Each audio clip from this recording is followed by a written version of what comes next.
Welcome to the deep dive. Sometimes you look at a biographical dictionary and think of it as, well, just a reference book. Right, dry facts and dates. Exactly. But it's actually this incredible treasure trove, isn't it? A concentrated collection of human stories. You can jump from, say, a Renaissance artist to a 20th century politician in And seconds. uncover these amazing connections, or just the sheer variety of what people get up to. That's precisely what we're doing today. We've got excerpts here from a Dictionary World Biography, and our mission, if you will, is to explore a selection of figures, just working through them alphabetically. We're starting with Ackerman and aiming to get all the way to Tyndale, though we'll see how far we actually get in this session. It's like a rapid-fire tour through this universe of fascinating lives. Yeah, not exhaustive biographies, obviously. We can't do Mm. that. But we're pulling out the key achievements, the interesting details, what makes each person noteworthy. The idea is to give you, the listener, a sort of shortcut to being well-informed on this really diverse group: politics, science, art, different historical periods. So let's just dive right in alphabetically. First up is Ackerman, J.S. Right, and this first one is actually quite brief. It's just a citation, really, a reference to a work on Palladio. Palladio, the Renaissance architect, hugely influential. Absolutely. His designs echoed for centuries. So this Ackerman entry just points you towards more information on him, a little nod to how these dictionaries work, guiding you elsewhere. Okay, so duly noted. And we move swiftly on to our first proper biographical sketch, Olof Joachim Palme. Paul, yes, a major figure in Swedish politics, social democratic politician. He studied in the U.S. for a bit, didn't he? He did, yes. Kenyon College in Ohio. Then he got involved in student politics back in Sweden, rose through the ranks of the Social Democratic Youth League. And then into the Riksdag, the Swedish parliament. That's right, from 1956 until his death in 86. What's interesting is his path to the top job. He was the personal secretary to the previous prime minister, Tage Erlander. And then succeeded him. Exactly.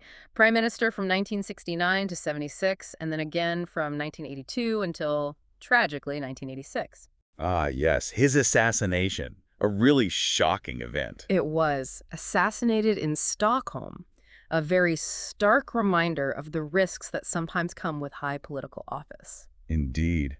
Okay, following Palm, we have Sir Geoffrey Winston Russell Palmer. Quite a mouthful. Sir Geoffrey Palmer, yes, a prominent figure from New Zealand, lawyer, labor politician, And a strong academic background, too, it seems. very strong, taught law at universities in Wellington, Iowa, Virginia, even Oxford, and he worked on compensation cases in Australia, too. So a real mix of academic and practical legal work. And his political career. Member of Parliament from 79 to 90. He held some key roles: Attorney General, Minister for the Environment. And eventually Prime Minister. Yes, briefly, in 1989 and 1990. But his most significant achievement, arguably, was the New Zealand Bill of Rights Act. Ah, right, passed in 1990. That was his big push. It really was a landmark piece of legislation for New Zealand. And interesting, too, that after politics, he went back to academia, even heading the Law Reform Commission later on. A career really bridging that gap between legal theory and political practice. Fascinating. Now, we take a big leap back in time and into a very different world. Paracelsus? Paracelsus, yes, that name definitely has an aura about it, doesn't it? Mhm. Philippus Aureolus Theophrastus Bombastus von Hohenheim, to give him his full name. Yeah, grief. I know. Lived around 1493 to 1541. Swiss physician, alchemist. He traveled widely across Europe, lecturing, practicing medicine. Gained quite a reputation, though apparently he could be quite abrasive. So part physician, part alchemist. That's an interesting mix for the time. It really is. And while he was deep into alchemy, some of his medical views were surprisingly, modern for the 16th century. He rejected the old Galenic theory of the four humors being the cause of disease. Right, the idea of imbalances in blood, phlegm, bile. Exactly. Instead, he pushed for specific chemical remedies. The dictionary lists things like opium, laudanum. Which is opium tincture, essentially. Right, and mercury, sulfur, iron, even arsenic. Things we now know have very specific and sometimes dangerous effects. And he had some enlightened views on mental illness, too. He did. He rejected the idea that insanity was caused by demons. Quite progressive for a time when supernatural explanations were common. Where did he lay out these ideas? His main work was the Paragranum, and his sort of enduring mystique is highlighted by the fact that Robert Browning wrote a long, dramatic poem about him centuries later. Really shows how these figures who straddle different worlds, science and the occult, in his case, can continue to fascinate us. Definitely. Okay, from a Renaissance figure mixing science and mysticism, we shift to a more modern champion of peace, Frédéric Pissy. Frédéric Pissy, French economist and politician, 1822 to 1912. He was a deputy in the French Parliament, a strong advocate for free trade, and, crucially, for peace. He was involved in founding peace organizations. Yes, co-founded both the International League of Peace and the International Parliamentary Union. Really dedicated his life to promoting peaceful solutions to international disputes. And he received a very significant honor for that work. He certainly did. He shared the very first Nobel Prize for Peace in 1901. Shared it with whom? With Henry Dunant, the founder of the Red Cross. And get this, Pissy was nominated for the Nobel Peace Prize 39 times throughout his career. 39. Wow. Yeah. That really speaks to a lifetime commitment, doesn't it? It absolutely does. A testament to his reputation as a leading voice for peace. Okay, next up, a name that resonates with literary achievement, even though his most famous work faced immense obstacles. Boris Leonidovich Pasternak. Pasternak. Russian novelist and poet, 1890 to 1960. He came from a very artistic family. His father was an artist, a friend of Tolstoy, actually. So literature was in his blood, you could say. It seems so. Though he studied law, art, and music first before settling on literature, he became quite well regarded within the Soviet Union as a poet and translator, especially of Shakespeare. But it was his novel that caused the trouble. Exactly. Yeah. His masterpiece, Dr. Zhivago, it was seen as ideologically suspect by the Soviet authorities, and they refused to publish it. And then came the Nobel Prize.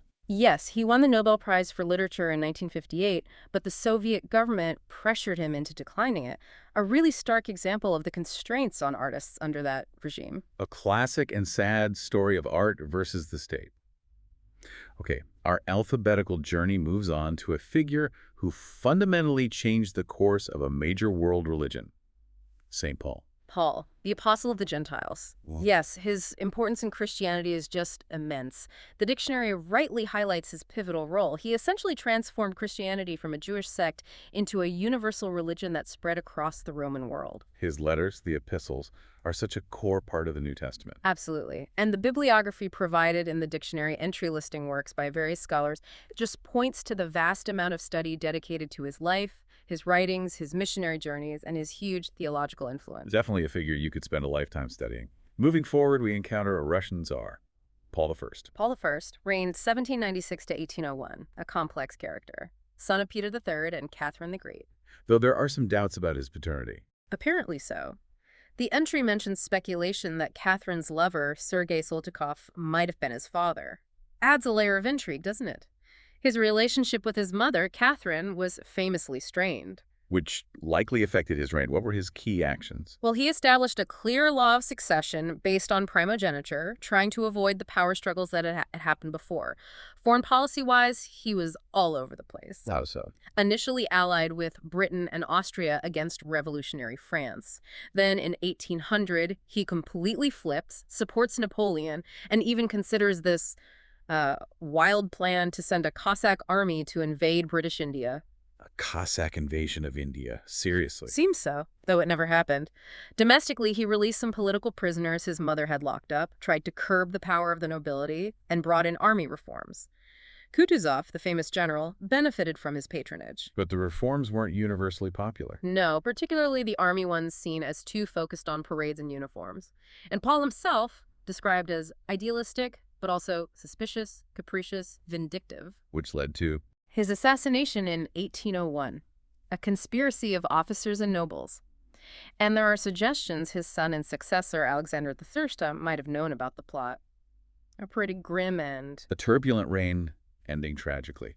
Okay, from the Russian Empire, we journey back to ancient Greece, to the golden age of Athens and Pericles. Pericles, yes, a name synonymous with Athenian democracy and that incredible flourishing of culture in the 5th century BCE. Came from an influential background, well-educated. Absolutely. Influential families on both sides, taught by prominent thinkers like the philosopher Anaxagoras. Despite being somewhat reserved personally, he was a political radical, opposing the conservative oligarchy. And he played a key role in shifting Athens' political landscape. He did. As tensions rose between Athens and Sparta, he managed to reduce the power of the Areopagus, that traditional aristocratic council, and he got his rival, Cimon, ostracized, exiled by popular vote. Which led to a change in foreign policy. Definitely. Athens and Sparta drifted further apart. Pericles negotiated peace with Persia, solidifying Athens' position. And, crucially, he guided the transformation of the Delian League. Which started as an anti-Persian alliance. Right, into what was essentially an Athenian maritime empire. And he controversially used the League's funds, originally for defense, to rebuild Athens after the Persian Wars. This is when the Parthenon and other great structures on the Acropolis were built. Exactly. With his patronage of artists like the sculptor Phidias, you get the Parthenon, the Propylaea, the Odeum, transforming Athens into this incredibly beautiful city. His personal life attracted attention too, didn't it? His relationship with Aspasia. Yes, he divorced his first wife and lived with Aspasia of Miletus. She was known for her intellect, a friend of Socrates, but also deeply unpopular with many Athenians, possibly because she was foreign and seen as having too much influence. A leader who shaped politics, war, and culture. Remarkable. Now, a much more controversial figure from 20th century France, Philippe Pétain. Pétain, Marshal Pétain, a very long and deeply complex career. Started in the army in 1875. Slow promotion initially because he favored defensive tactics, which wasn't the prevailing French doctrine. But he became famous in World War I. Immensely famous, the hero of Verdun. His defense of Verdun in 1916 was legendary. Then in 1917, after the disastrous Nivelle offensive, he took command and is credited with restoring morale in the French army. Made Marshal of France on Armistice Day 1918, a national hero. So, a celebrated military figure. Mm-hmm. But his reputation is completely overshadowed by World War II. Tragically, yes. After suppressing a revolt in Morocco and serving as ambassador to Franco's Spain, he was recalled in May 1940 during the German invasion. Became vice premier, then premier when Reynaud resigned. And he negotiated the surrender. He did. With the backing of the French Parliament, he signed the armistice. Then he became chief of the French state in Vichy, France, governing the unoccupied southern zone and collaborating with the Nazis. His ideology was very conservative. Deeply conservative, influenced by Charles Maurras. He rejected the liberty, equality, fraternity motto, replacing it with work, family, fatherland. His government collaborated in persecuting Jews, providing forced labor for Germany. A very dark period. Though the entry mentions some secret contact with the Allies. Yes, though apparently largely ineffective. It's complex. He dismissed the pro-German Pierre Laval, but the Germans forced him to reinstate him later. After the war, he was tried for treason, convicted, but his death sentence was commuted to life imprisonment by de Gaulle, citing his age and earlier service. A stark example of how later actions can completely redefine a historical legacy. Okay, switching gears dramatically now to the world of ballet. Marius Petipa. Marius Petipa, French dancer and choreographer, but his major impact was in Russia. He's basically the father of classical ballet as we know it. The dictionary mentions some works for the London Royal Ballet. That seems a bit confused in the entry.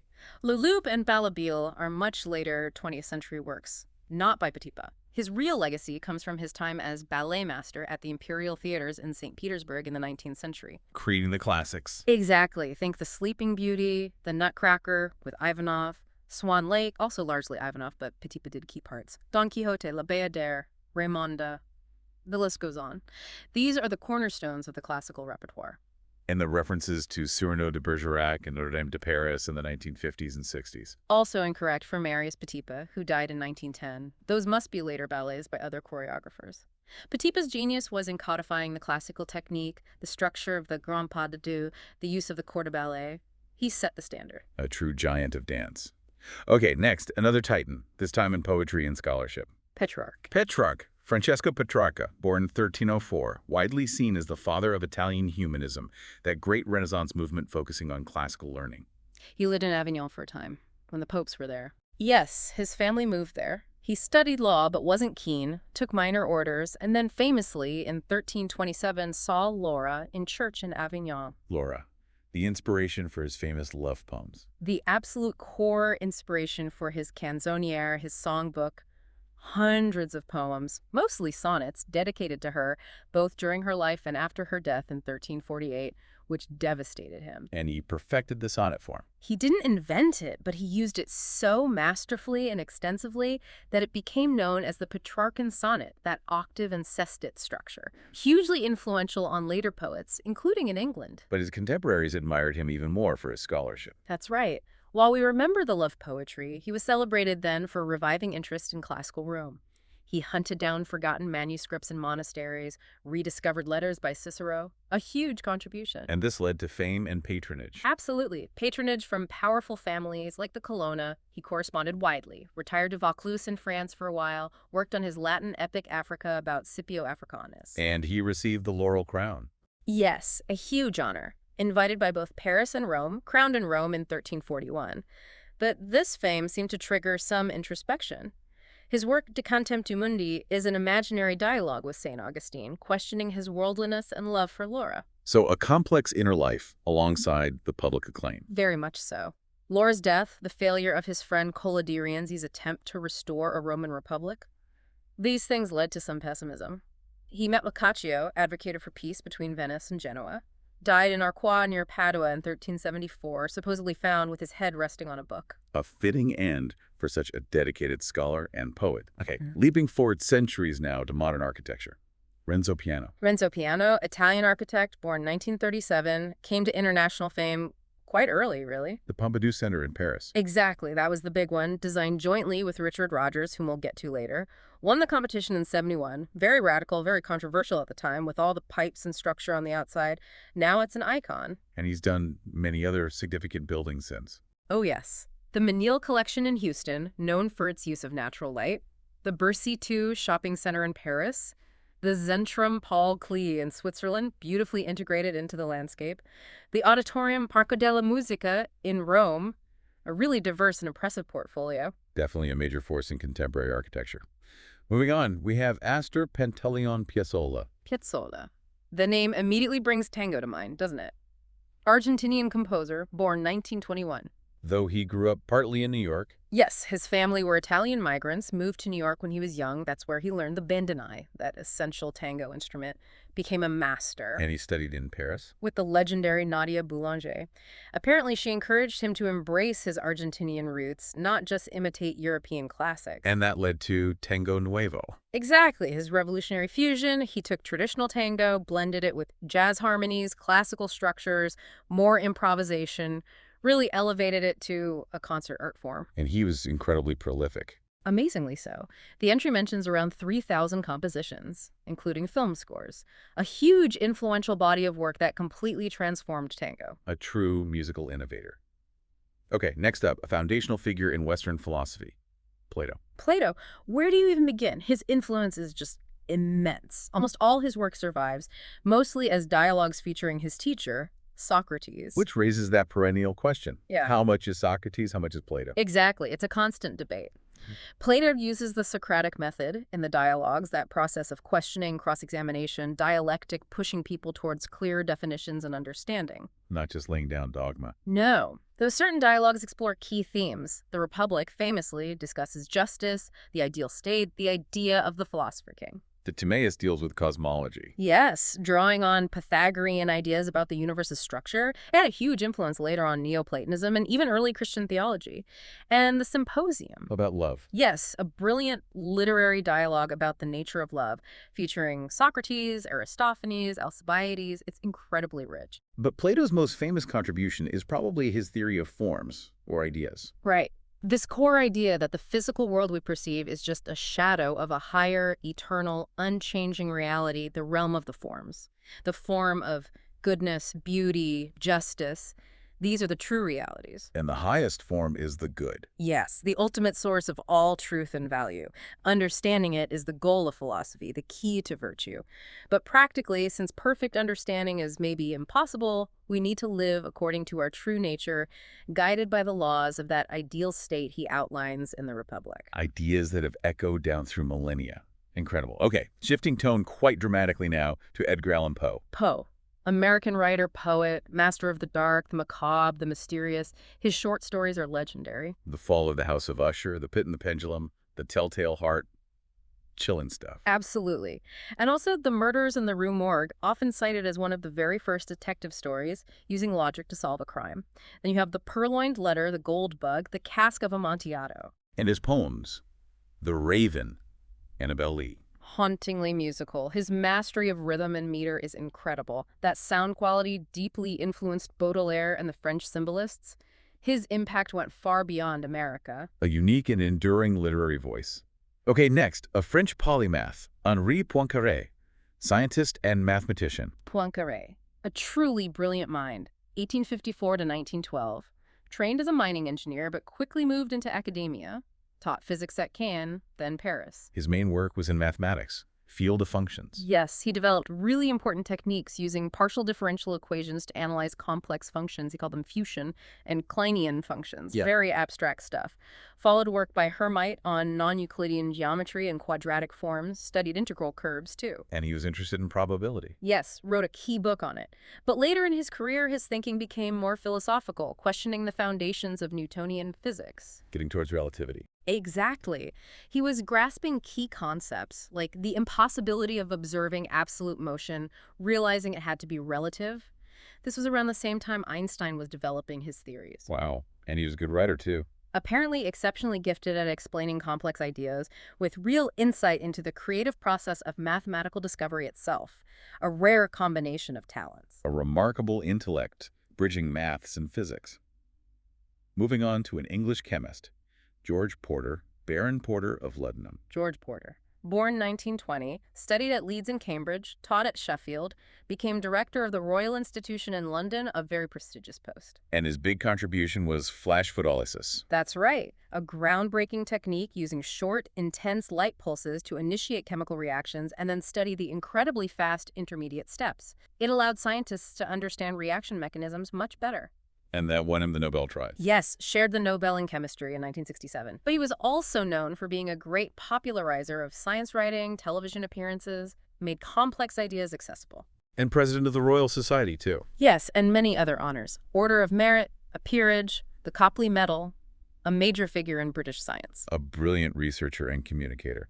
Next, an American historian who faced significant challenges, William Hickling Prescott. Prescott, born 1796. Educated at Harvard. But he suffered a terrible accident in college that left him blind in one eye and with very poor vision in the other. Also had severe rheumatism. So reading and writing must have been incredibly difficult. Immensely difficult. Yet he dedicated himself to history, focusing on Spain and the conquests of the Aztec and Inca empires. He used primary sources whenever possible, relying on readers and master techniques to research despite his limitations, and remarkably, without ever visiting South America. What were his major works? History of the Reign of Ferdinand and Isabella, History of the Conquest of Mexico, History of the Conquest of Peru, and a History of Philip II. Hugely impressive achievements given the obstacles. Though perhaps biased towards the Spanish perspective. The entry does note that, yes. A common critique of history is written from that era's viewpoint. Still, an incredible testament to perseverance. Absolutely. Now, a name inextricably linked to the start of World War I. Gavrilo Princip.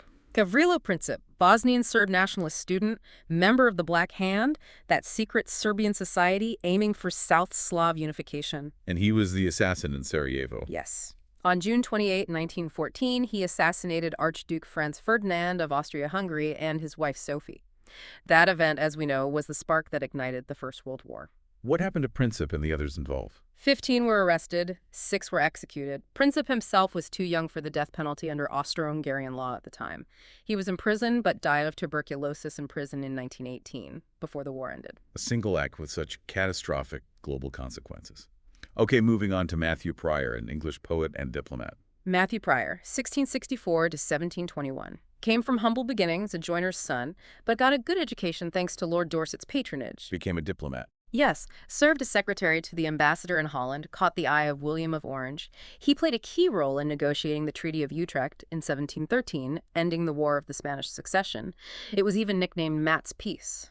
So quite influential politically. He was, though later, when the Whigs came to power, they didn't really use his talents much. But his poems, on several occasions, published later, was a financial success.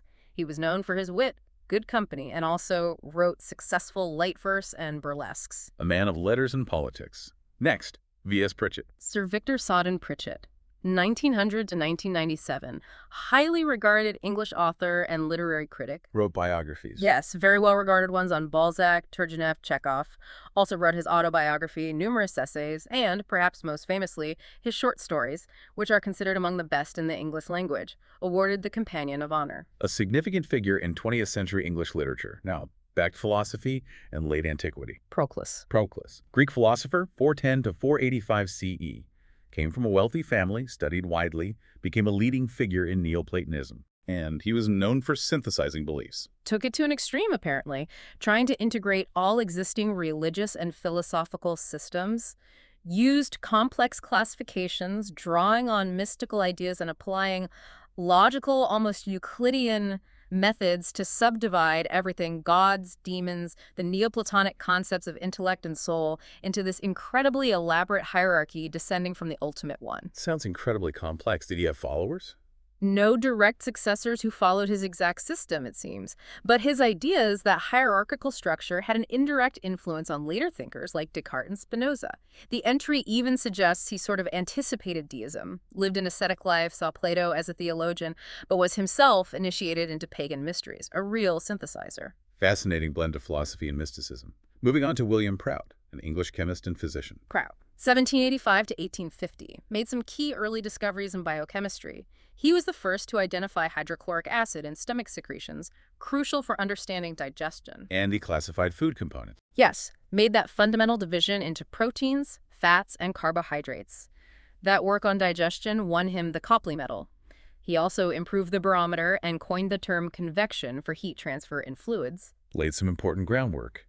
Next, William Prynne, a Puritan politician and pamphleteer who suffered for his beliefs. Prynne, 1600 to 1669, very outspoken Puritan, got into serious trouble for his book Histriomastix, an attack on the theater, which was seen as insulting King Charles I and the Queen.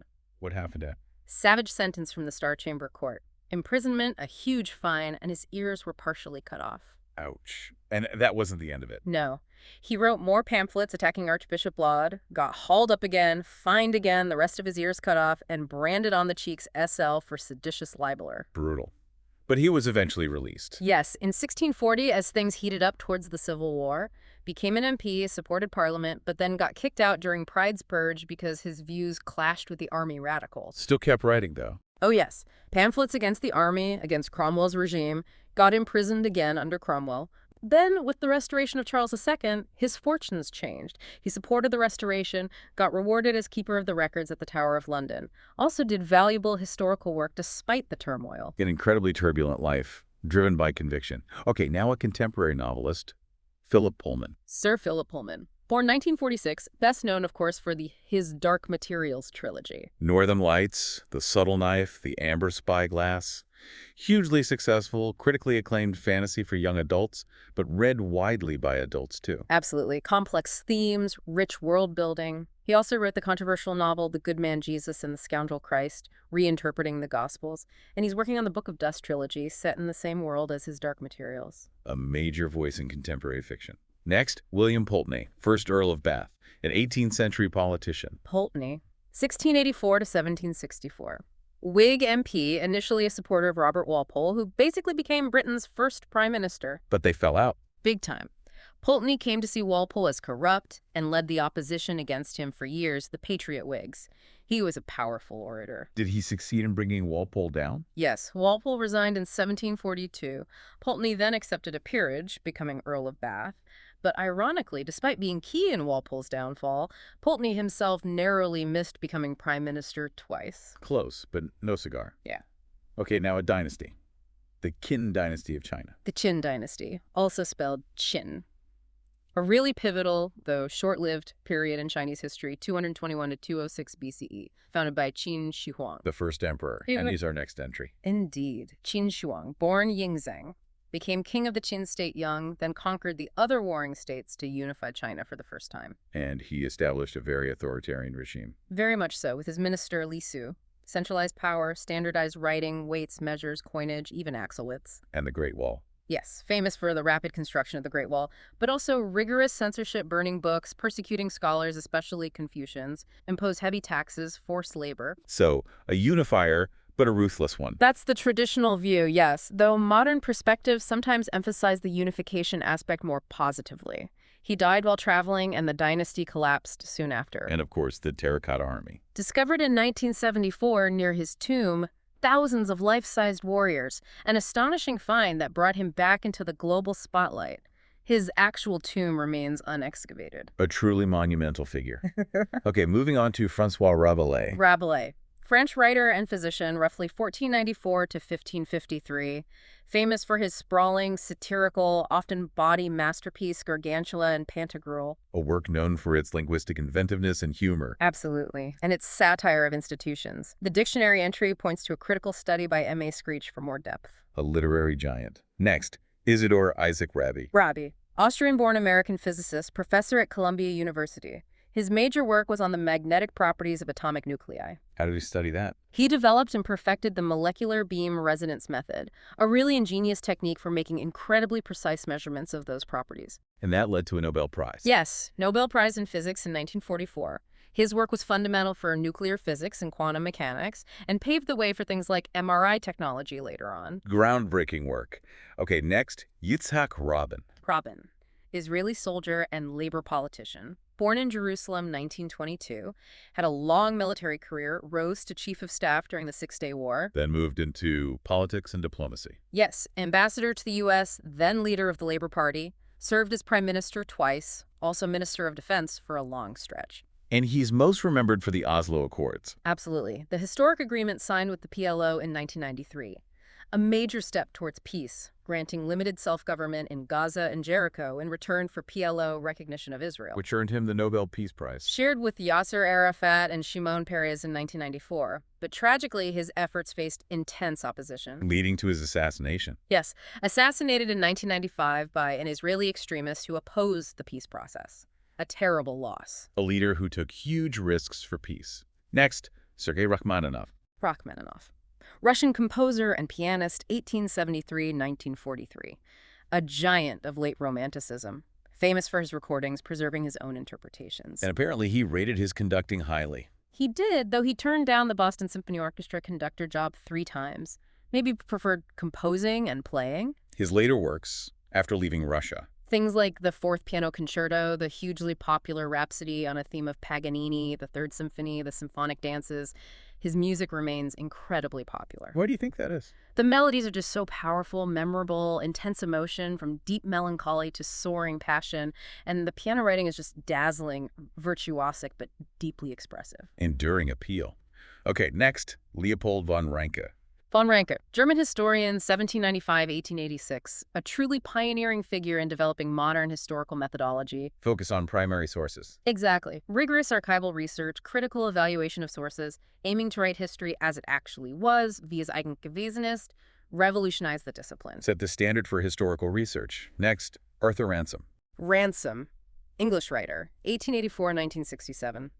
Lived an interesting life reported on the Russian Revolution, married Trotsky's former secretary. But best known for his children's books. Yes, the Swallows and Amazon series and others. Realistic adventures, often involving sailing small boats in the Lake District. Great observation of nature and childhood. Beloved classics. Moving on to P.V. Narasimha Rao. Rao, Indian politician, born 1921, strong academic background, apparently fluent in 16 languages, long career in state politics in Andhra Pradesh, then moved to the national stage. Held many ministerial posts. Yes, external affairs, home affairs, defense. Became leader of the Congress, Aya Party, and prime minister after Rajiv Gandhi's assassination in 1991. Served until 96. And known for economic reforms. Yes, he played a key role in initiating the dismantling of the license Raj, that system of economic controls, pushing for liberalization, a significant shift for India. A pivotal figure in modern Indian history. Next, Joseph Alois Ratzinger. Yes. This entry simply points us to the entry for Benedict XVI, his papal name. Since that's not in our excerpt, we move on. Understood. Okay, Robert Rauschenberg. Rauschenberg, American artist, born 1925, hugely influential figure in post-war art, studied at Black Mountain College. Known for his combine paintings. Yes, starting in the 50s, he incorporated real objects, tires, furniture, stuffed animals onto the canvas, blurring the lines between painting and sculpture. Very radical. And he worked in printmaking, too. Extensively. Nice. Lithography, silkscreen, later made 3-dimensional reliefs. Along with Jasper Johns, he was key in moving American art away from abstract expressionism towards pop art and minimalism. And encouraged happenings.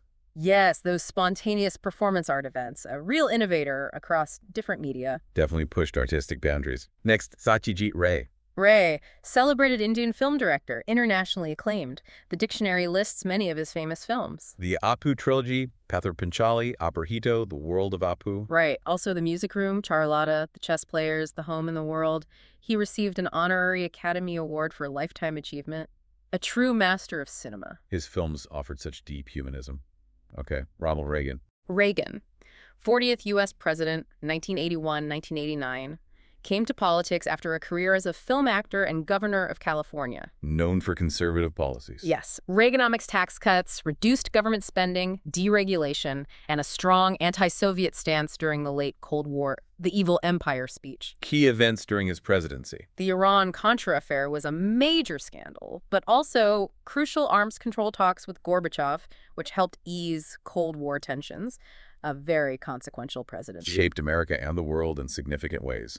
Next, Robert Redford. Redford, iconic American actor, also a successful director, starred in so many classic films. Butch Cassidy and the Sundance Kid, The Sting, All the President's Men, The Way We Were, Out of Africa. Just to name a few. And he won an Oscar for directing Ordinary People, also directed Quiz Show, The Horse Whisperer. And known for environmental activism. Yes, a longtime environmentalist, received the Presidential Medal of Freedom, a true Hollywood legend with a conscience. Definitely. Next, Michael Redgrave. Sir Michael Redgrave, distinguished English actor, stage and screen, started at the Old Vic, brilliant Shakespearean actor, but versatile, did classics, modern plays. Films like The Importance of Being Earnest, the Browning version. Yes, the Dam Busters too, Yeah. knighted for his services, and he founded an acting dynasty, married Rachel Kempson, and their children, Vanessa, Corin, and Lynn, all became successful actors. A remarkable theatrical family.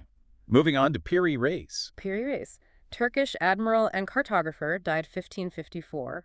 Nephew of a famous privateer, served at Lepanto, commanded the Ottoman fleet. But most famous for his map. His 1513 map of the Atlantic. It's in the Topkapi Museum in Istanbul. Remarkable detail, especially of South America. It's thought to be based on lost source materials, possibly including a much earlier Chinese world map predating Columbus. Really? That's fascinating. Raises questions about early exploration. It certainly does. A very intriguing piece of cartographic history. Okay, next. John Charles Walsham Reith, 1st Baron Reith. Lord Reith, the founding father of the BBC, Scottish administrator, engineer background, became the first general manager of the British Broadcasting Company in 1923, then first director general of the corporation from 1927 to 1938. He established the BBC's ethos. Absolutely.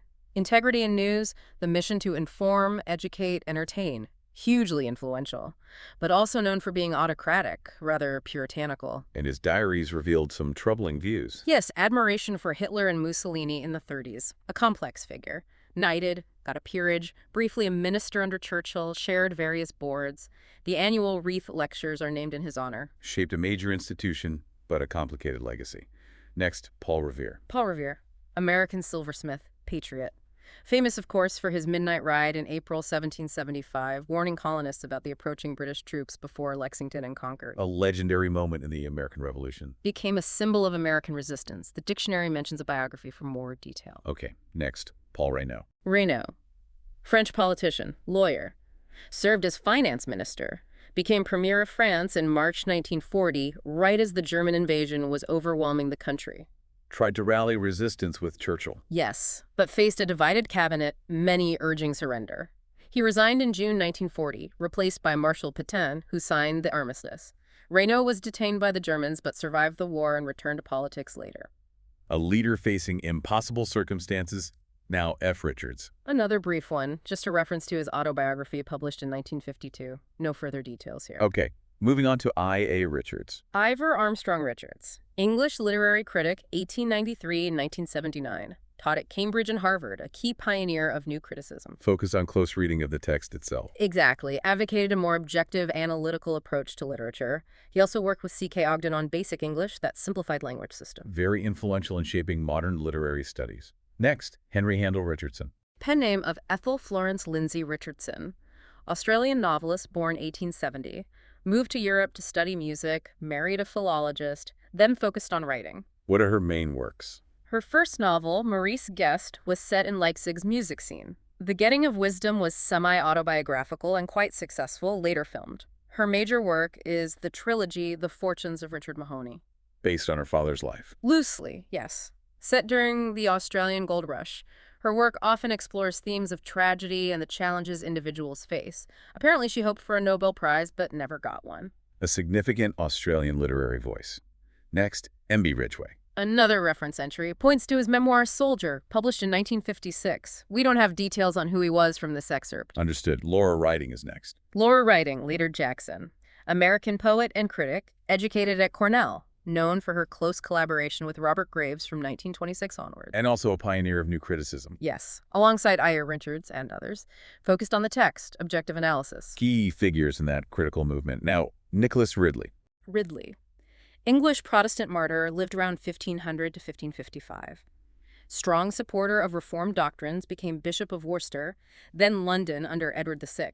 Helped Cranmer with theology. Yes, involved in drafting the 42 Articles, the basis of Anglican theology.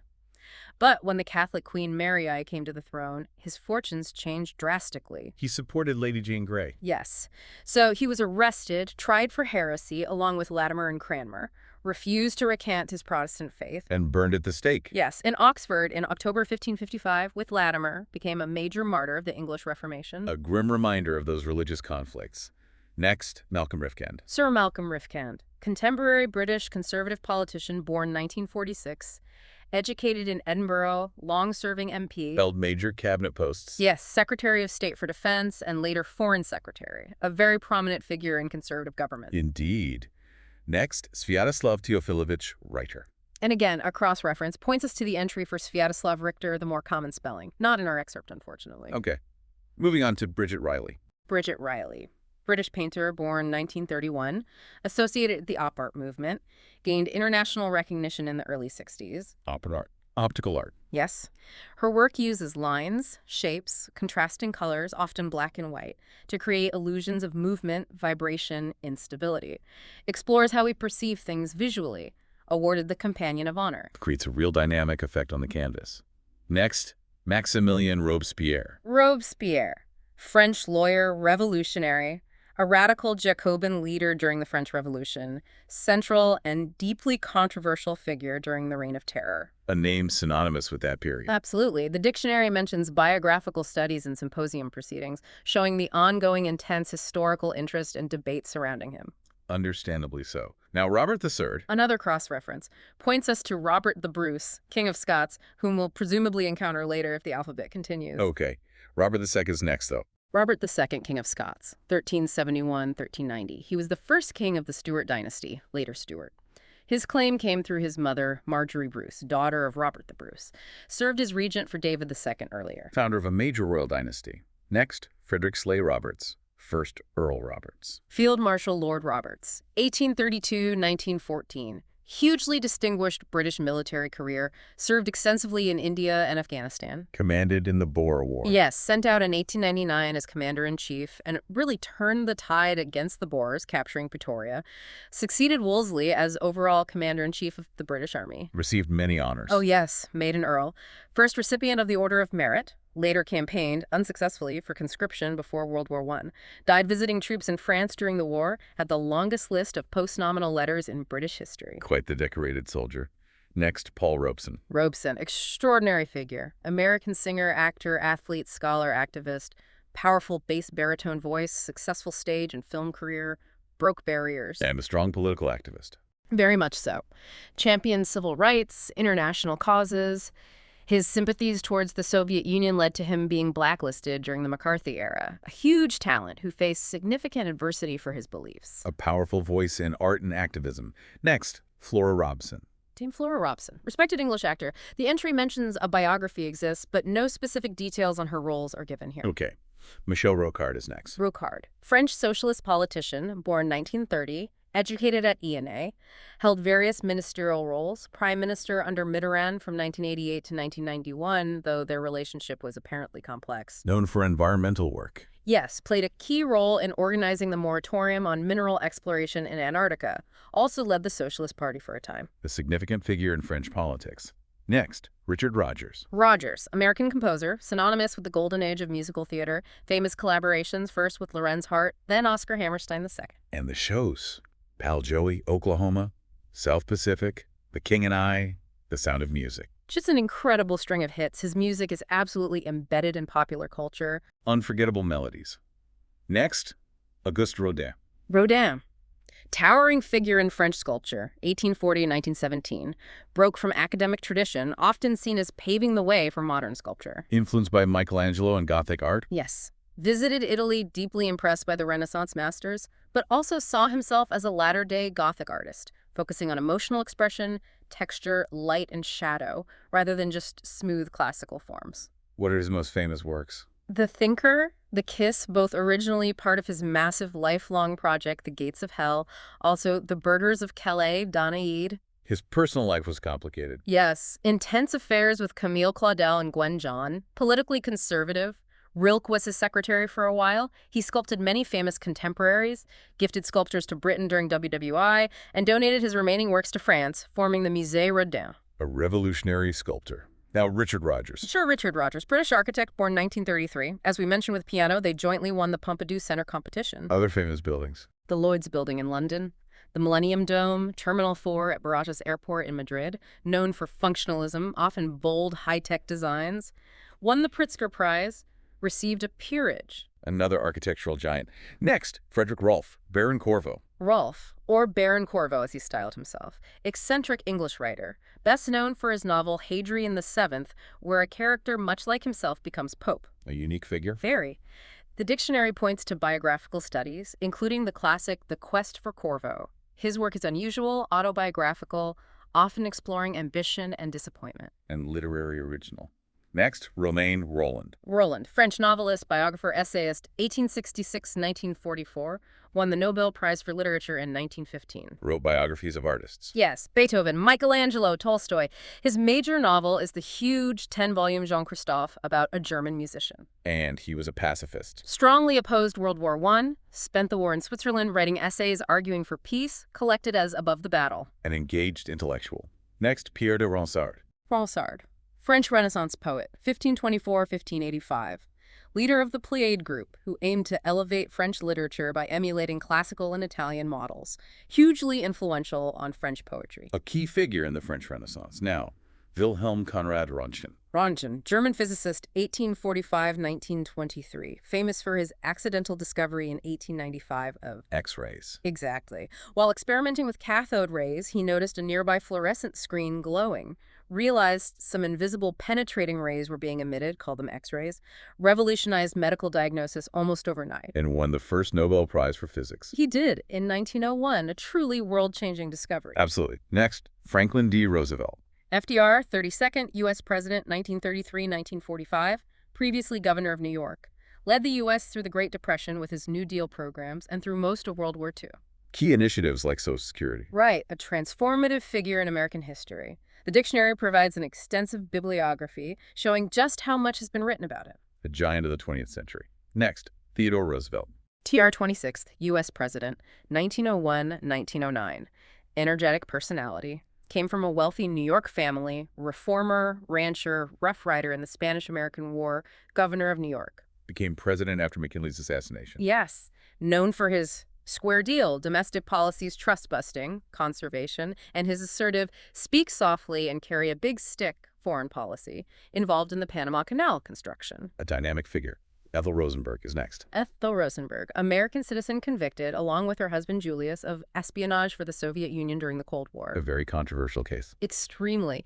Their trial in 1951 and execution in 1953 remain highly debated, became a symbol of Cold War anxieties and anti-communist fervor. A tragic and complex story. Harold Ross is next. Ross, co-founder and legendary editor of the New Yorker magazine from 1925 until his death in 1951. Hugely influential. Immensely. Shaped the magazine's witty, sophisticated tone, discovered and nurtured countless great writers and cartoonists, Thurber, E.B. White, Dorothy Parker, Charles Addams, Saul Steinberg, defined a certain kind of American literary and journalistic style. Created an institution. Next, James Clark Ross. Sir James Clark Ross, British naval officer, polar explorer, nephew of Sir John Ross, discovered the North Magnetic Pole in 1831. Led an Antarctic expedition, too. Yes, 1839-43. Discovered Mount Erebus and Mount Terror, named after his ships, and the vast Ross Ice Shelf, knighted for his work, also searched unsuccessfully for the lost Franklin expedition. Charted unknown territories at both poles. Next, the third Earl of Ross. William Parsons, Earl of Ross, Anglo-Irish astronomer, 1800–1867, famous for building huge telescopes at Birr Castle in Ireland. Including the Leviathan. Yes, the Leviathan of Parsonstown, completed 1845, had a 72-inch mirror, the world's largest telescope for a long time, allowed him to see faint objects. Made important discoveries. Identified and named the Crab Nebula, was among the first to see the spiral structure of galaxies, served as president of the Royal Society. His son was Sir Charles Parsons, inventor of the steam turbine. An astronomical pioneer. Next, Joseph Roth. Roth, Austrian Jewish novelist and journalist, born in Galicia. His essays like The Wandering Jews and novels, especially Radetzky March, chronicle the decline of the Austro-Hungarian Empire. With a sense of foreshadowing. Yes, his work often has this eerie prescience, seeming to anticipate the later tragedies of the Holocaust in Central Europe. Very poignant. A powerful literary voice. Next, Philip Roth. Philip Roth, major American novelist, recently deceased. Known for exploring American identity, Jewish experience, sexuality. Famous works like Goodbye, Columbus, Portnoy's Complaint. Yes, also Sabbath's Theater, the Pulitzer-winning American pastoral, The Plot Against America, often used the recurring character Nathan Zuckerman, won numerous awards, a giant of contemporary American literature. Definitely left his mark. Mark Rothko's next. Rothko, American painter, Russian-Jewish origin, key figure in abstract expressionism, famous for his large canvases of luminous rectangular fields of color. Intended to evoke emotion. Yes, aiming for profound, almost spiritual responses. Deeply contemplative work. Instantly recognizable style. Next, Mayer Amschel Rothschild. The founder of the Rothschild banking dynasty. German banker, born 1744 in Frankfurt. His strategy was to spread his sons across Europe. Exactly. During the Napoleonic Wars, sent his 5 sons to London, Paris, Vienna, Naples, and Frankfurt to establish branches. Created an international financial network. And they became incredibly successful. Hugely. Nathan Mayer in London famously made a fortune after Waterloo. Later generations entered Parliament, the House of Lords, played roles in major events like the Suez Canal Purchase, became synonymous with international finance and influence. An enduring dynasty. Next, Jean-Jacques Rousseau. Rousseau, Genevan philosopher, writer, composer, hugely influential Enlightenment figure, 1712–1778. Complex personal life. Yes, his relationship with Thérèse Levasseur, abandoning their children, shifted between Calvinism and Catholicism, won early fame arguing that arts and sciences corrupt natural goodness. Contributed to the encyclopedia, but clashed with Voltaire. Yes, not always aligned with the other philosophers, seen as a key figure bridging Enlightenment and Romanticism, emphasizing feeling, nature. His key works. The Discourse on Inequality, the noble savage concept, society as corrupting, and the social contract, starting man is born free but everywhere is in chains, argues for the general will as the basis of legitimate authority. Hugely influential on political thought, the French Revolution. Foundational ideas we still grapple with.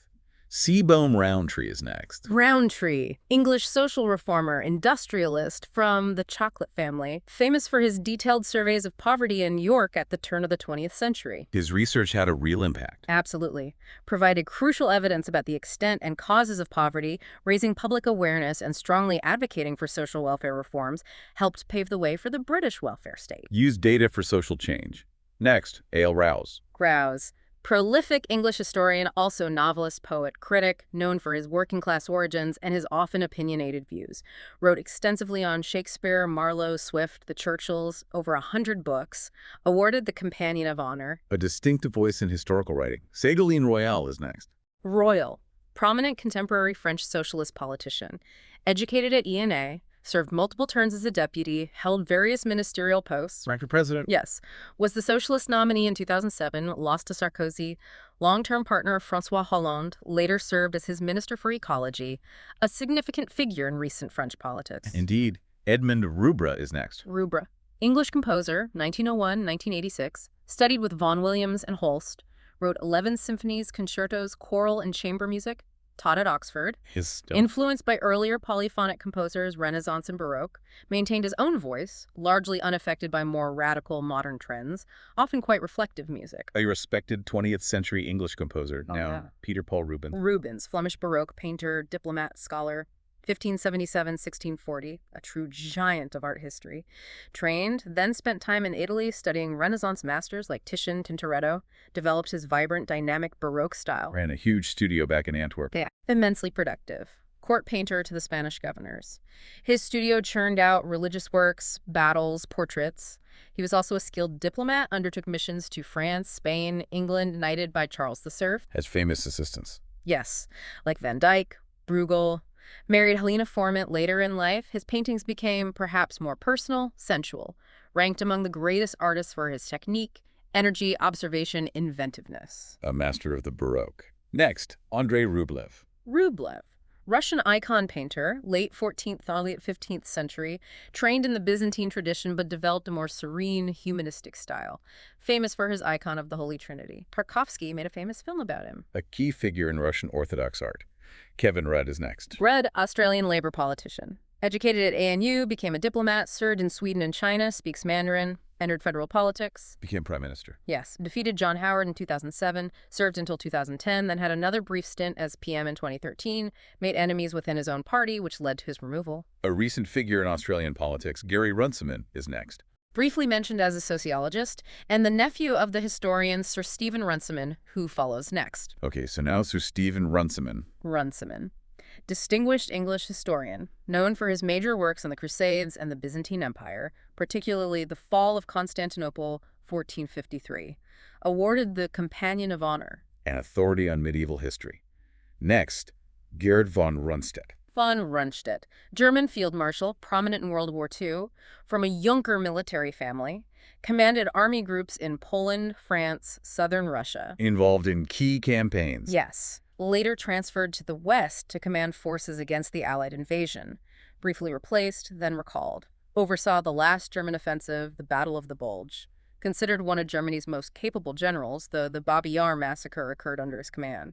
Never tried at Nuremberg due to age and health. A significant military figure on the German side. Next, Rupert of the Rhine. Prince Rupert. Anglo-German prince, 1619-1682, a really colorful figure. Brilliant royalist cavalry commander in the English Civil War, though sometimes impetuous. Fought for Louis XIV, became an admiral. Yes. Served France, engaged in privateering. After the Restoration in England, returned, became involved in the Royal Society, introduced mezzotint printmaking, worked on gunpowder, led an Arctic expedition, helped found the Hudson's Bay Company, commanded the Navy against the Dutch. Quite a life. His sister Sophia was George I's mother. Truly multifaceted. Dean Rusk is next. Rusk, American administrator, academic, military background, held posts under Truman, president of the Rockefeller Foundation, then Secretary of State under Kennedy and Johnson for 8 years. Key role during the Cold War and Vietnam. Yes. Involved in the nuclear test ban treaty negotiations. Known as a hawk on the Vietnam War, strongly supporting U.S. involvement. Shaped U.S. foreign policy significantly. John Ruskin is next. Ruskin, hugely influential Victorian English writer, art critic, social reformer, privileged upbringing, passionate about art and landscape. Famous works like Modern Painters.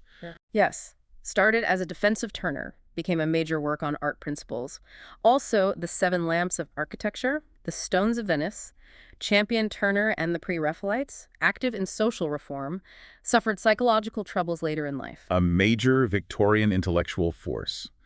Bertrand Russell is next. Russell, British philosopher, mathematician, writer, towering figure in 20th century thought, made huge contributions to mathematical logic and analytic philosophy. Also a prominent activist. Lifelong anti-war activist, imprisoned during WWI, later campaigned vigorously for nuclear disarmament, won the Nobel Prize for Literature in 1950. A brilliant mind dedicated to reason and peace.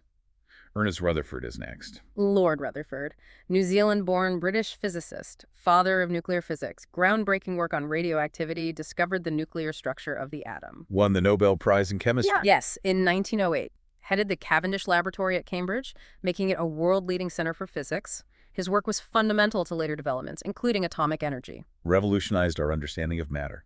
Margaret Rutherford is next. Dame Margaret Rutherford, beloved English actor, famous for playing eccentric, elderly characters, often comedic. Madame Arcady and Lithe Spirit, Miss Marple in film. Exactly, those iconic roles. Won an Academy Award for the VIPS, Maid a Dame, unforgettable screen presence. Definitely memorable. No. Now, the Marquis de Sade. Donatien Alphonse François, Marquis de Sade. French author, 1740-1814. military service, but mostly known for his libertine life, cruelty, numerous imprisonments. The term sadism comes from him. Yes. His writings, like Justine, explore extreme sexual fantasy, cruelty, often with pseudo-philosophical justifications. Spent his last years confined in a lunatic asylum. A disturbing figure. Louis-Antoine de Saint-Just is next. Saint-Just, French revolutionary, close colleague of Robespierre, radical Jacobin leader, played a key role during the Reign of Terror. The dictionary mentions studies exist showing ongoing interest. A key figure in the revolution's radical phase, Yves Saint Laurent is next. Saint Laurent, iconic French couturier born in Algeria, worked for Dior, took over age 21, then founded his own hugely successful fashion house. Revolutionized fashion. Absolutely. Introduced styles like the women's tuxedo, le smoking, dominated French fashion for decades. Also designed for films, ballet, theater. A true fashion legend. Louis Stephen Saint Laurent is next. Saint Laurent, Canadian lawyer, liberal politician, distinguished legal and academic career.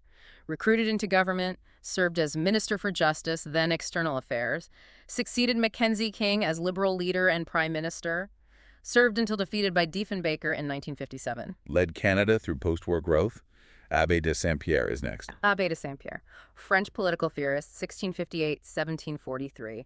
Influenced Enlightenment thinkers like Rousseau and Kant. Proposed forward-thinking ideas. Remarkably so. An international court, free education, progressive income tax, constitutional monarchy, even a European Union for perpetual peace.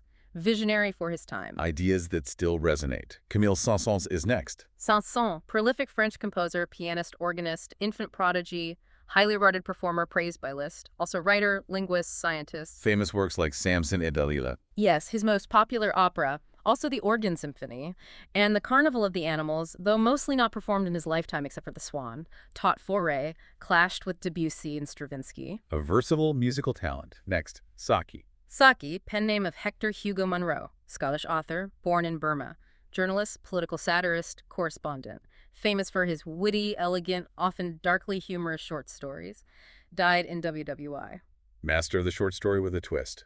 Antonio Salieri is next. Salieri, Italian composer, conductor, worked mainly in Vienna, patronized by the Habsburg court, very influential in Viennese musical life, taught Schubert.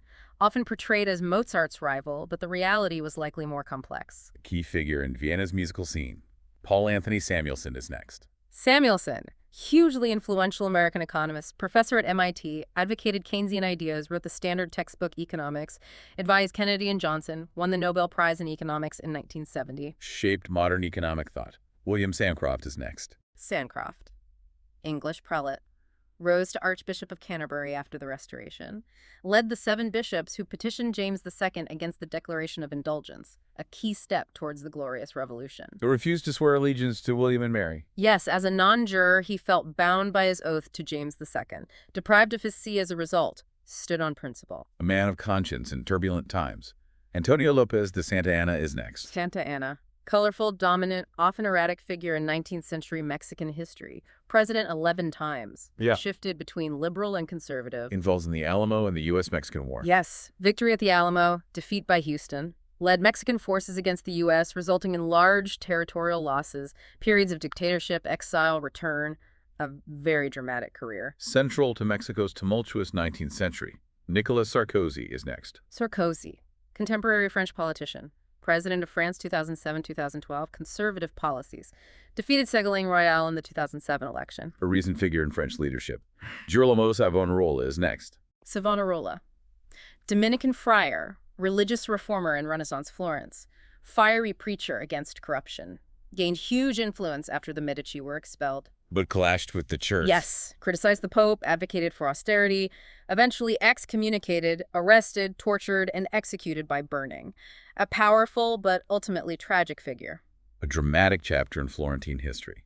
The Savoy dynasty is next. Savoy dynasty, Burgundian origins, ruled various territories over centuries, played the key role in unifying Italy in the 19th century under Victor Emmanuel II, ruled Italy until the monarchy was abolished in 1946. Architects of Italian unification.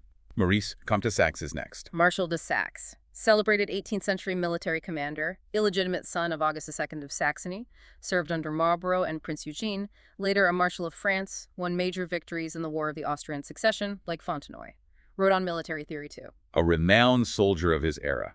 Hjalmar Schacht is next. Schacht, German banker, politician, played a key controversial role in German economic policy before and during the Nazi era. President of the Reichsbank, Hitler's Minister of Economics, helped Germany rearm, later fell out of favor. A complex figure tied to a dark regime.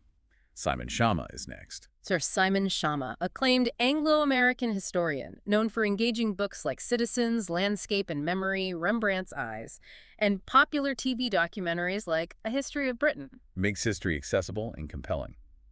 Gerhard von Scharnhorst is next. Scharnhorst, Prussian officer, crucial figure with Gneisenau in reorganizing the Prussian army after the defeats by Napoleon. Their reforms were key to Prussia's later victories. Modernized the Prussian military. Friedrich von Schelling is next. Schelling, German idealist philosopher, influential figure in German idealism after Kant, also associated with early Romanticism, explored nature, spirit, subjectivity. A key voice in German philosophy. Friedrich Schiller's next. Schiller, celebrated German poet, philosopher, playwright, one of the most important figures in German literature. Works like William Tell, Mary Stuart explore freedom, justice, a literary giant. Absolutely foundational for German literature. Friedrich Schlegel is next. Friedrich Schlegel, German literary critic, philosopher, writer, key figure with his brother August Wilhelm in early German Romanticism. Shaped romantic ideas about art, literature, subjectivity. Helped define the Romantic movement. Erwin Schrödinger is next. Schrödinger, Austrian physicist, made fundamental contributions to quantum mechanics. Developed the Schrödinger equation, describing wave-like particle behavior. And Schrödinger's cat. Yes, the famous thought experiment highlighting quantum paradoxes. His book, What is Life?, influenced molecular biology, a truly revolutionary thinker. Changed our view of the quantum world.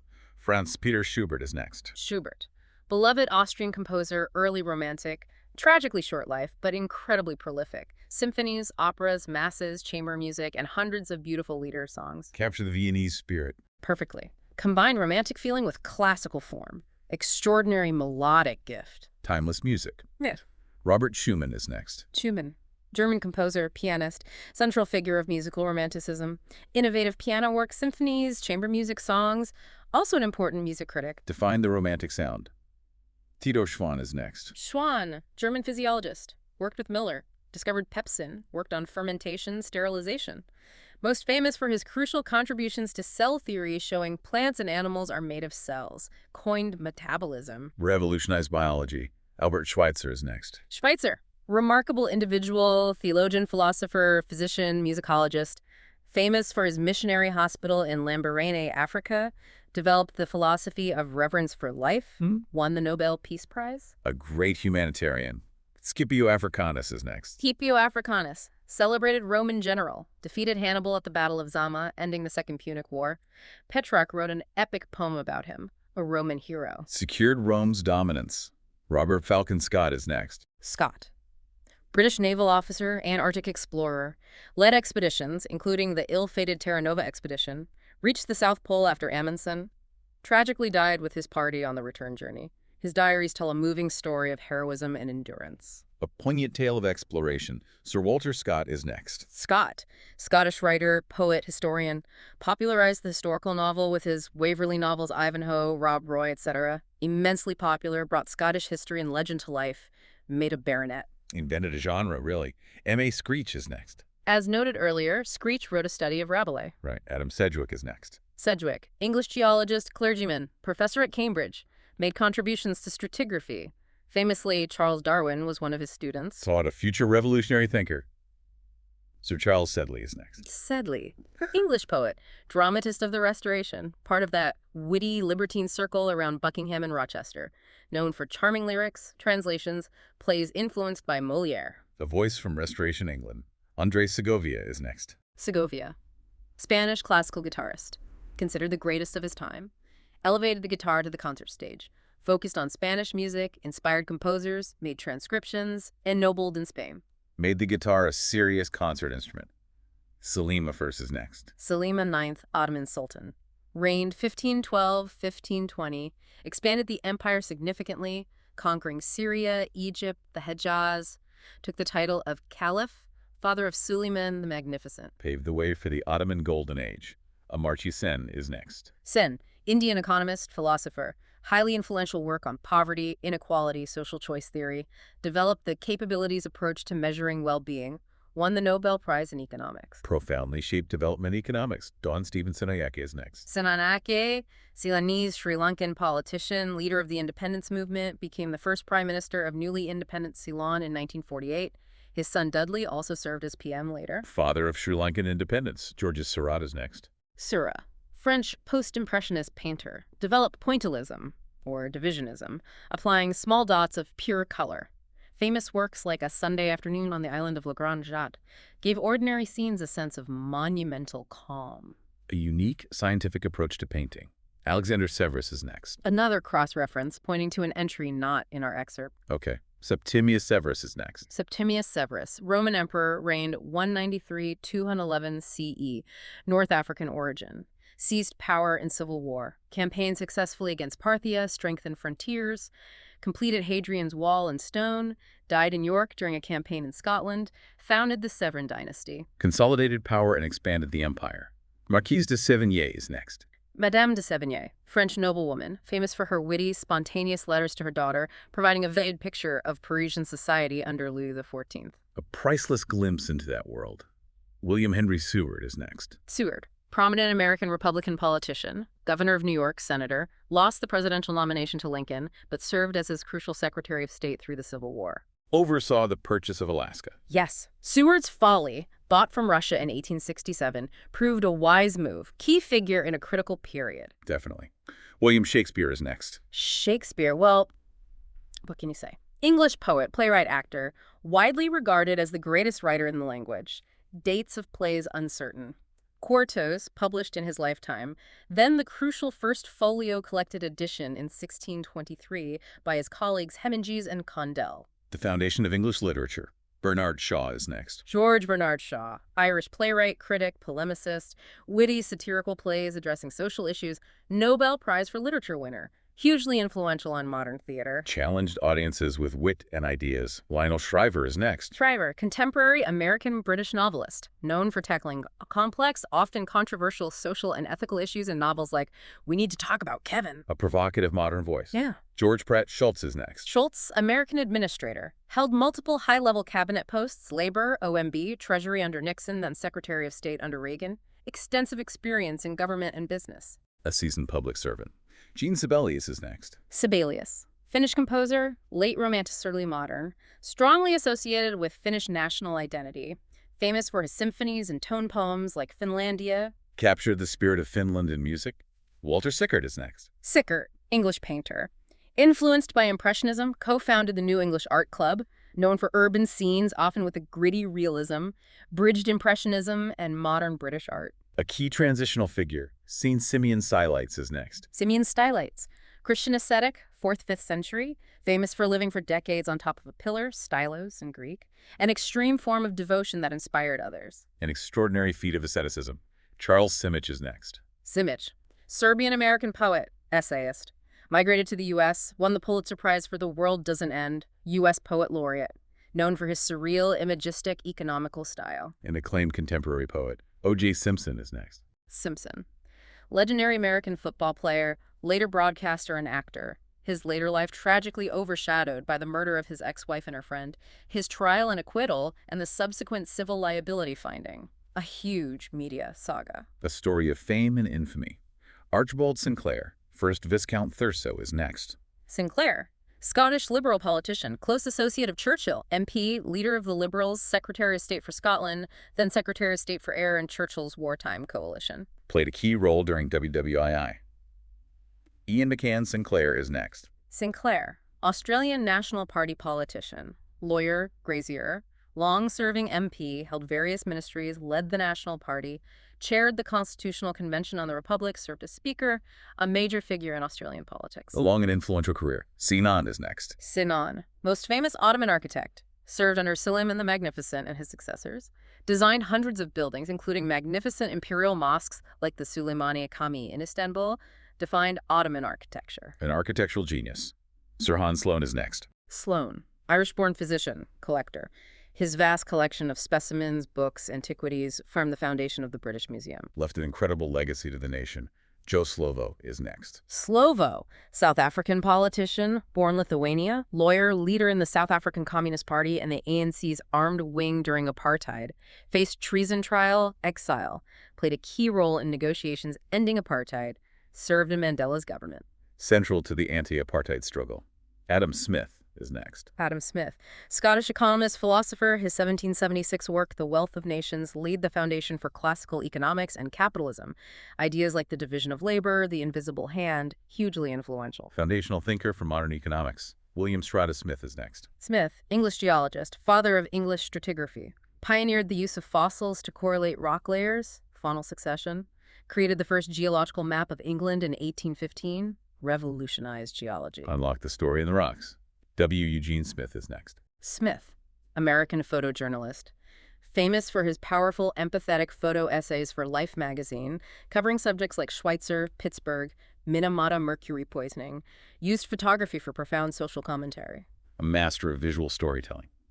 W. H. Smith is next. Smith, English newsagent, founder of the firm W. H. Smith, expanded the business through speedy delivery. His son expanded further with railway bookstalls and entered politics, becoming First Lord of the Treasury. Built a major retail and political dynasty. Sukarno is next. Sukarno, first president of Indonesia, key figure in the independence movement, later deposed by Suharto. Indonesia's founding father. Sophia of Hanover is next. Sophia, Electress of Hanover, mother of George I of Great Britain, key link in the succession from Stuarts to Hanoverians, sister of Prince Rupert. Crucial figure in British royal history. Georges Sorel is next. Sorel, French political theorist. Ideas influenced revolutionary syndicalism and, complexly, aspects of early fascism, known for his ideas on myth and violence in politics. A complex influence on revolutionary thought. Robert Southey is next. Southey, English romantic poet, writer. Part of the Lake School with Wordsworth and Coleridge. Poet laureate. Prolific writer of poetry and prose. A prominent romantic figure. St. Robert Southwell is next.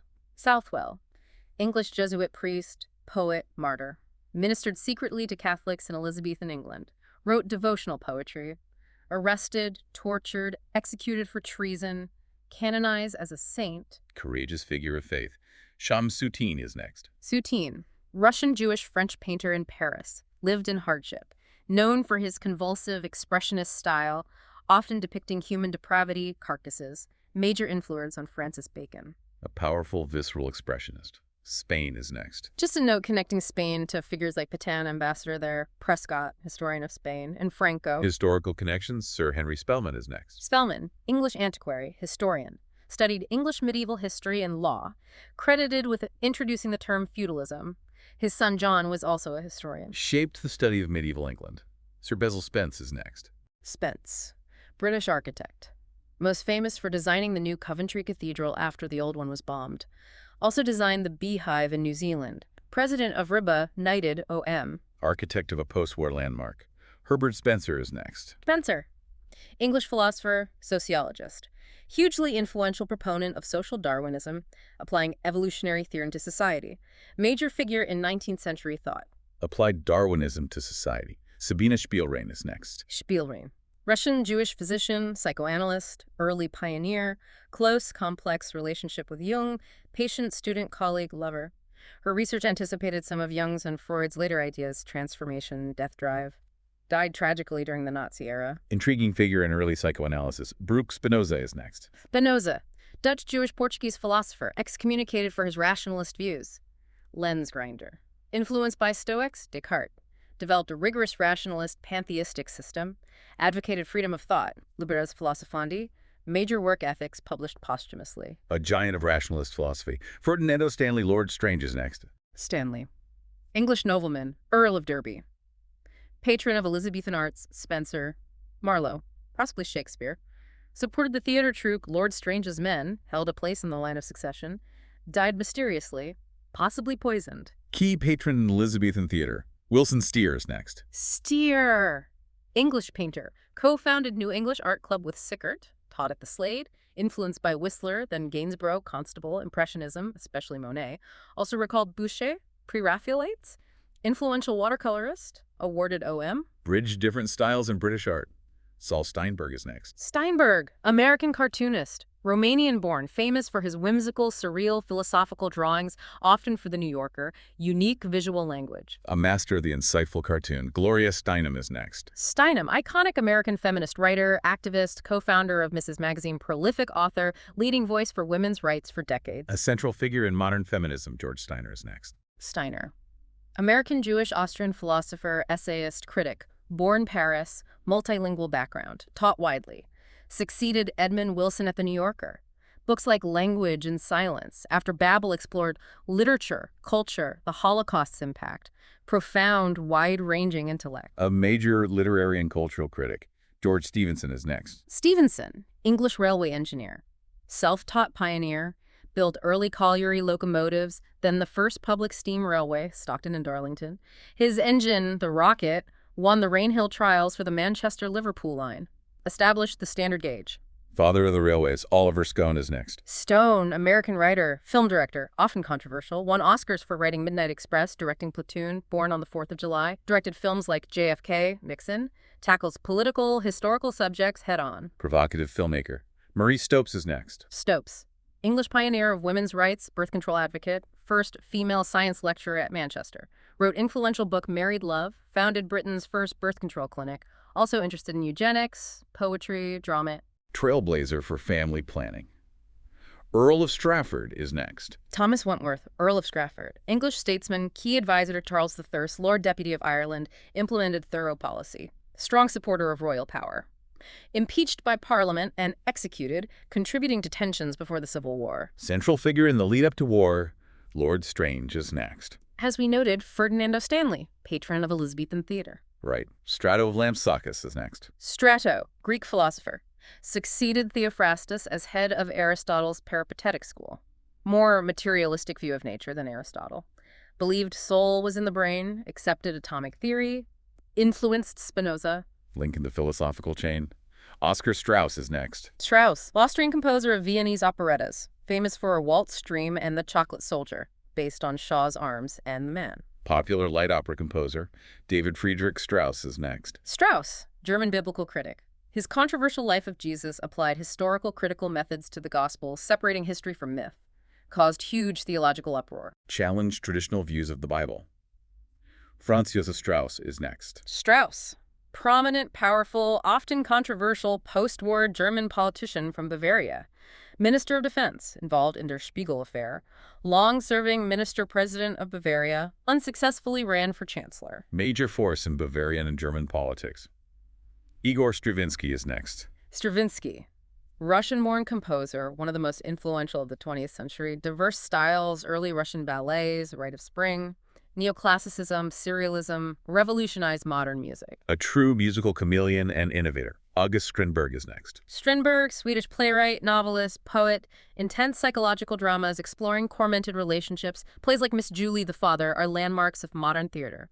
Influenced expressionism. We probe the depths of human psychology. John Stringfellow is next. Stringfellow, English inventor, lace manufacturer, pioneer of early powered flight, worked with Henson on steam-powered aircraft designs, demonstrated small model aircraft achieving brief flights, also worked on early photography. Early aviation visionary, Erich von Stroheim is next. Von Stroheim, Austrian-American film actor, director, often played German officers, directed ambitious, often extravagant silent films like Foolish Wives, Greed, known for perfectionism.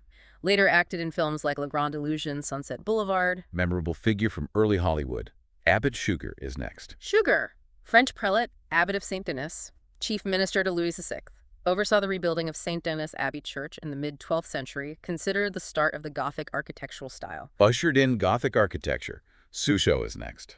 Suharto, Indonesian general, politician, took power after 1965 coup attempt. Long authoritarian rule as president, 1967-1998. Oversaw economic development, but also corruption, repression, resigned amid crisis. Dominated Indonesia for decades. Sukarno is next. As noted, first president of Indonesia, independence leader. Right. Suleiman is next. Cross-reference to Suleiman. Okay, so finally Suleiman I. Suleiman the Magnificent, or the Lawgiver. 10th Ottoman Sultan. Reigned 1520-1566. Considered the zenith of Ottoman power and culture.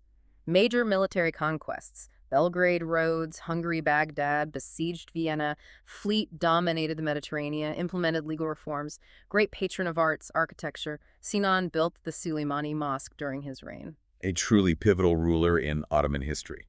Well, that brings us right up to Suleiman, quite a journey through the alphabet. It really is, and that's just a fraction of what you'd find in a full biographical dictionary. The sheer range of lives, achievements, controversies, it's incredible. Absolutely. And you see how even these short entries can give you a solid starting point, a quick insight into why these people mattered. Hopefully it sparks some curiosity. And maybe reveals some unexpected connections. You jump from a physicist to a poet to a politician. It makes you think about history differently. It does. Which leads to a thought for you, the listener. Reflecting on this diverse group, did any common themes jump out? Any surprising contrasts? How does hearing about all these individual lives packed together like this change how you think about the past or human potential? Maybe someone particularly caught your interest and you feel inspired to look them up, dive a bit deeper into their story, using a resource like the one we've sampled today. Definitely something to ponder. We'll leave it there for this deep dive. Join us next time as we explore another fascinating set of stories and ideas.